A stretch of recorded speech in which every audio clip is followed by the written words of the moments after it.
seat is laughing. He was on the phone earlier. They're definitely enjoying their 15 minutes of fame as they drive completely dangerously. Looks like making a right turn eastbound on Century. As you said, David, there's one of the passengers looking up at us in the helicopter. They have to be aware of us down here. We did hear the LAPD helicopter actually ask units on the ground to back off a little bit to hopefully relieve some of the pressure on this driver. And as far as spike strips are concerned, the driver is circling the same general area, but not staying on the same exact road. So it's still kind of hard to predict exactly where this driver will go and where he'll turn, making a left turn now on Clovis. We've been on Clovis before, so he's definitely hitting the same streets, probably staying in an area that he's familiar with. Exactly, yeah. Continuing northbound now on Clovis. We're monitoring, yep. What was that, David?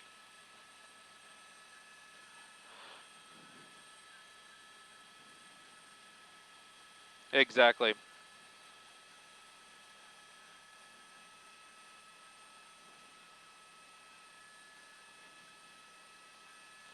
Yeah, one of the little bit more open streets in the area as we make kind of an aggressive left turn there, going the wrong way, possibly making contact with an SUV there. Now on the right side of the road, looks like going westbound on 92nd Street.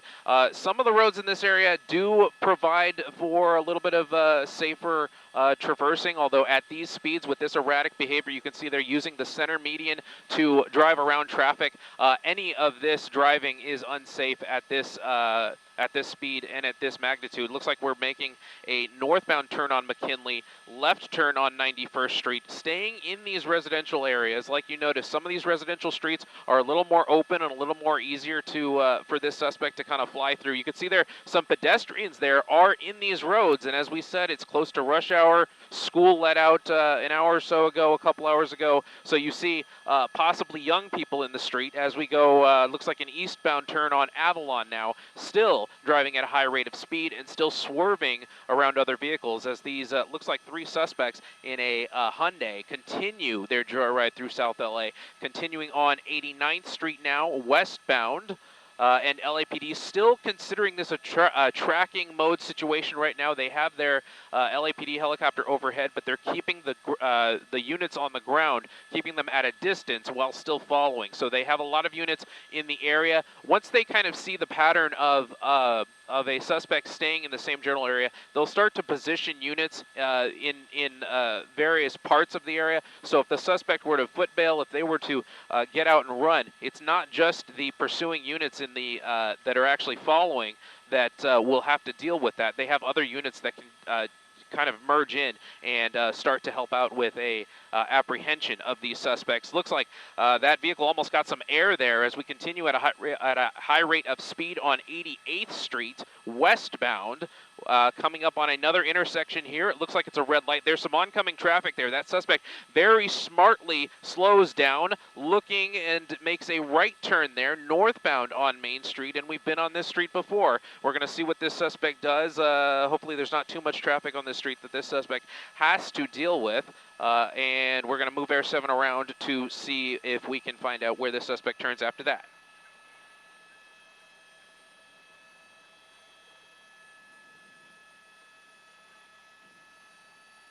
There he is.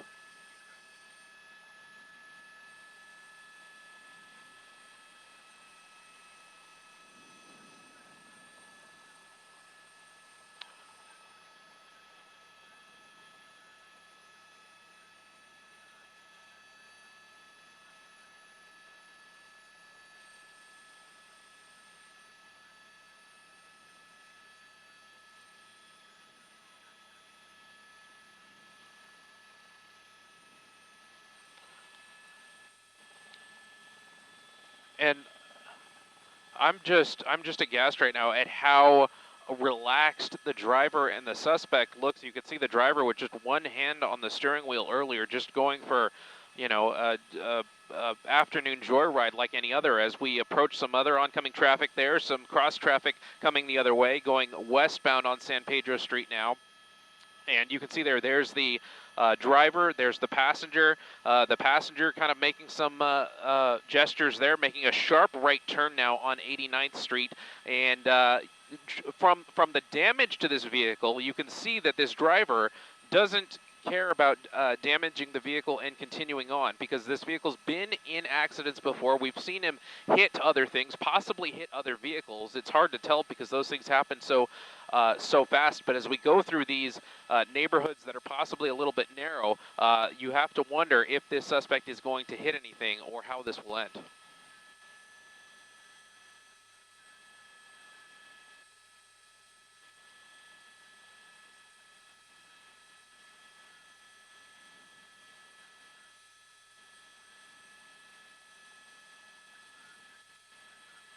Yeah, we've only been able to confirm the 3 people in the vehicle. The LAPD units and the air unit have only been able to confirm 3 people as well, because, as you said, those windows are tinted, and that's something that LAPD, as we run through a stop sign there at 89th and Wadsworth, that's something that LAPD often has to deal with when pulling suspects over or performing traffic stops, is those tinted windows.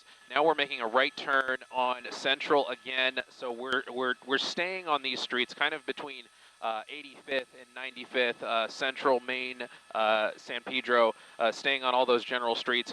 This one looks a little bit of a wider street that this suspect can continue on, but it almost seems to me that this guy's maybe slowing down a little bit, and then just as I say that, he speeds up and continues westbound on Hooper, not really caring about where the lanes are, and a lot of traffic there waiting for the light, and this suspect makes a left turn there on 92nd with cross traffic coming. Just a very dangerous situation here in South LA.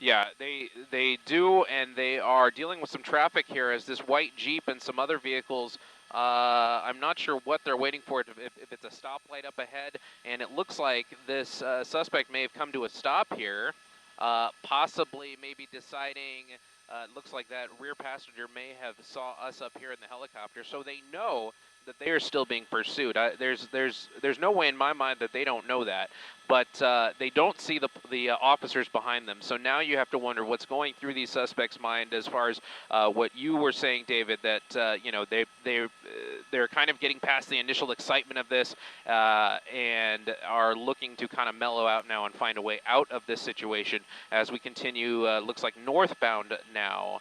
On Parmalee, approaching 96th Street. We're making a left turn westbound on 96th Street now, and we're just kind of staying in this same general area.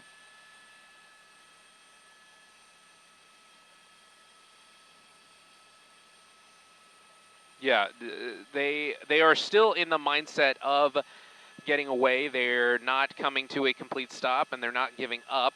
We saw them stuck in that traffic earlier, and they just kind of waited it out, just kind of saw that the officers weren't immediately behind them, and waited for that traffic to move and carry on as we continue on Firth Boulevard, leaving 92nd Street, still at a high rate of speed, still driving dangerously around oncoming traffic and passing other vehicles as we make a right turn now, going, looks like southbound.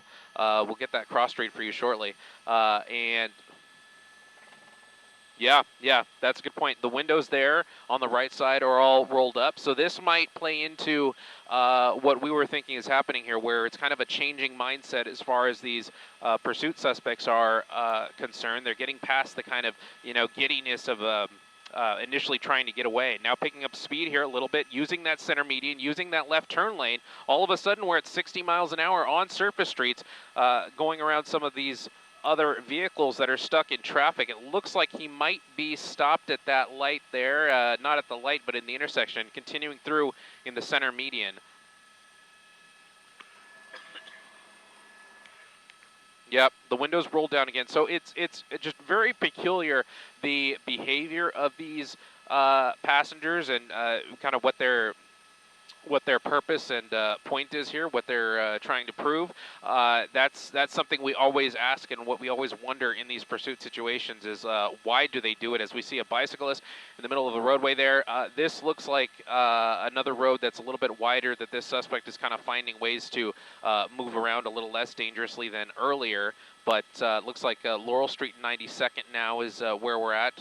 We're slowing down a little bit, possibly making a right turn, and no, not doing a right turn. Continuing through the intersection now, approaching on Alameda now, moving around some other traffic there. And at this point, it's just a joyride for these suspects, and they are going to drive until they can no longer, it seems like. So we're going to start listening to see what LAPD does as far as possibly trying to bring this thing to an end through other means, whether they actually try and re-engage the pursuit, or whether they completely back off and see if they can deal with these suspects later, which we have seen LAPD do.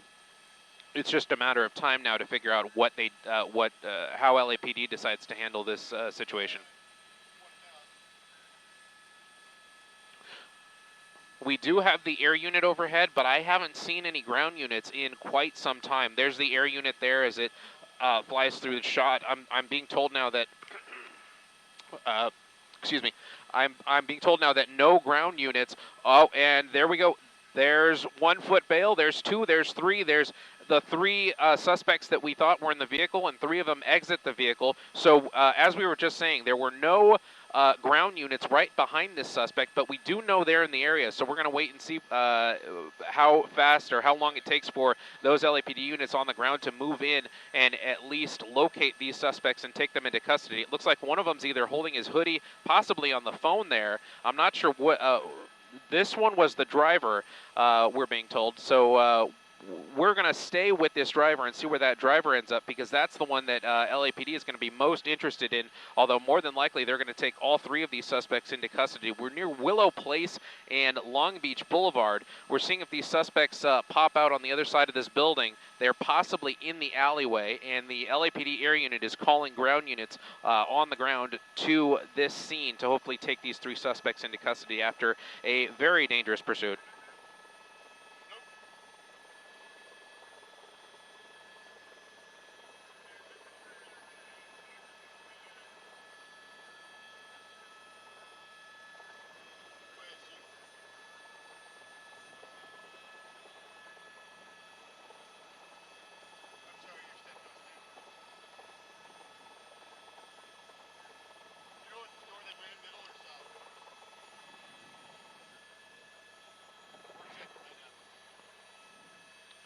Yeah, and just to give you an idea, David, of what we're dealing with, we're in the LAX airspace, and so we have a little bit of limited capability of movement as far as staying where we are right now. And we didn't see which door they went into, but LAPD, the air unit, is calling out units to this location, and they believe possibly that the suspect went inside one of the buildings here. So we're going to at least keep monitoring the LAPD frequencies as we see some residents come out of their homes wondering what's going on. And that's kind of a dangerous situation here, because you don't know where exactly these suspects are or if they're armed. So not a good idea to come out of your home. Hopefully they go back inside their home, and if LAPD units show up shortly here, they'll be able to tell those residents to do just that. But we're trying to move Air 7 around now. We just got permission to move on the west side of the building here to hopefully see what's going on in that alleyway. Although judging from how these residents are reacting, it doesn't appear that anyone is in that alleyway anymore.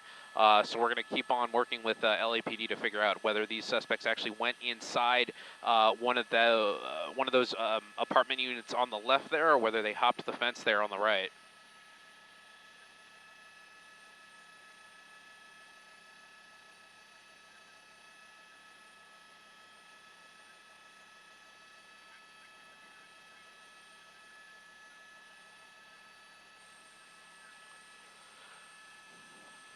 It looked like they went down where that black cat was, where these residents are.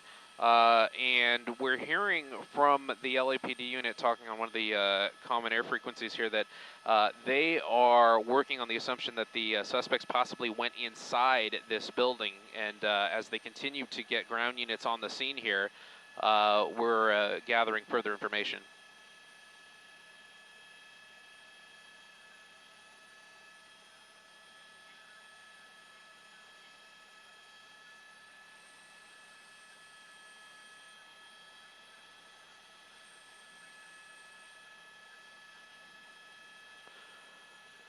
Yeah,